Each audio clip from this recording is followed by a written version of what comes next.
Now, we've had a very serious conversation about the prospect of the US acquiring Greenland, which I have to say, during President Trump's first administration, first term, it was more of a punchline when he brought it up then. And he did bring it up in his first term.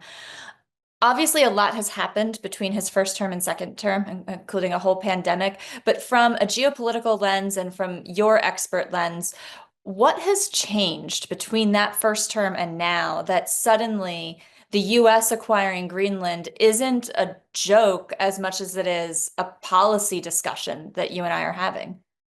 I think part of it is this race, this global race for accessing and securing rare earth minerals. So that's something that's really critical. With the transition to AI, and with the transition to greener technology, and the minerals that go into all that are really quite there's quite a substantial requirement in terms of the minerals front for those technologies. And it's becoming, and like I said, China has sort of cornered the market in that. And it's done so over the course of the last decade or so. And so certainly the United States is at a position now where it's kind of scrambling to access a lot of those minerals. So that is one thing I think that has changed.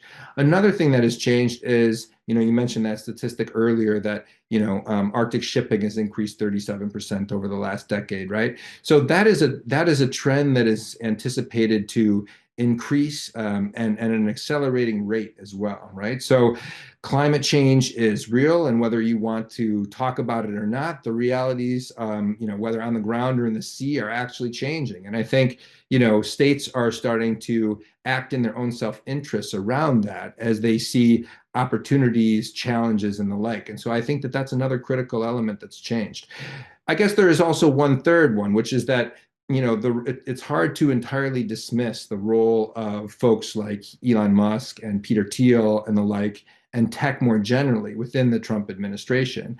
And there is definitely a considerable portion of tech billionaires that are advocates of building, sort of a libertarian kind of zone where they can set up business and do things as they like. And Greenland is in that discussion for them as well. And so that's also something that's different. So, Mike, what will you be watching going forward? There's a lot of geopolitical news right now, including with the tariffs. But when it comes to the Greenland issue specifically, are there signals you're going to be looking for from the administration, or what do the next few weeks or years look like? Right. So I think that there are, the administration now is taking concrete steps to try and make this something closer to a reality, right? So, there is an ambassador who has been nominated for Denmark, Ken Howry, who is again, close to, people like Peter Thiel and Elon Musk, whose portfolio is dedicated to the acquisition of Greenland. And so, as watching how that develops and how that the relationship through him to Denmark and the EU develops over the course of the next several months, weeks and months, is going to be critical, I think, to seeing where this goes, as well as what happens with some of the tariff issues, right? And some of the difficulties, again, in the acquisition of rare earth minerals. And so if that becomes, if the spillovers from the tariff spat with China have implications for and create shortages of rare earth minerals, then that might again advance this agenda, right? So I think that we're going to see step after step after step that's taken towards this greater goal of Greenland acquisition, and we'll see whether it ultimately gets to that.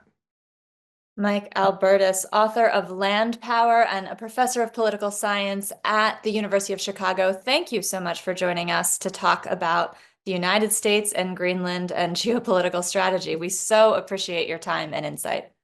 Thanks. It was a pleasure to be here.